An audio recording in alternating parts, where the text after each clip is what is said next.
নমস্কার, this is Gita. আজ আমরা যে কনজাংশন নিয়ে আলোচনা করব তা হলো অলদো, দো এবং ইভেন দো।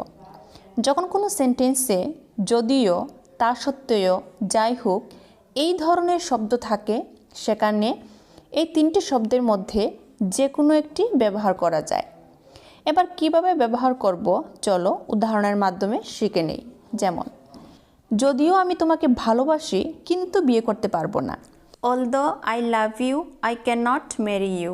এখানে I cannot marry you বাক্যের এই অংশে বেশি জোর দেওয়া হয়েছে।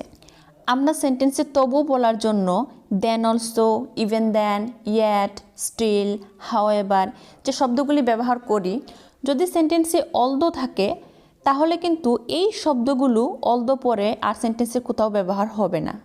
মনে রাখতে হবে এই ধরনের সেন্টেন্স লেখার ক্ষেত্রে সেন্টেন্সের প্রথম অংশ লেখার পর ক্ষমা দিয়ে পরের পার্ট লিখতে হয়, কারণ ক্ষমা কোনো সেন্টেন্সে একটা হালকা পজ বা গ্যাপ দিতে সাহায্য করে।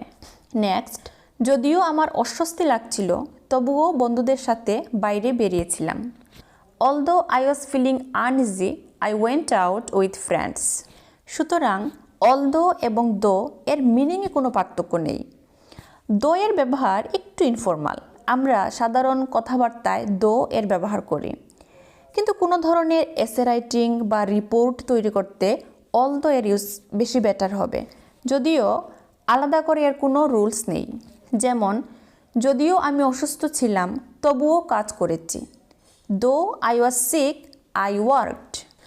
যদিও আমি অলস তবুও প্রত্যেক দিন আমি স্নান করি। Though I am lazy, I take bath everyday. এবার ঔষধের ক্ষেত্রে যেমন নর্মাল ডোজ এবং স্ট্রং ডোজ হয়, ঠিক তেমনি ইভেন দো হচ্ছে স্ট্রং ডোজ। দো এবং অলদো এর জায়গায় আমরা ইভেন দো এর ব্যবহার করতে পারি যখন দুটি কথার মধ্যে কন্ট্রাস্ট খুব বেশি হবে। যেমন, যদিও সে অশিক্ষিত তবুও তার ব্যবহার ভালো। Even though he is uneducated, his behaviour is good. যদিও আমি খুব কম খাই তবুও মোটা হয়ে যাচ্ছি।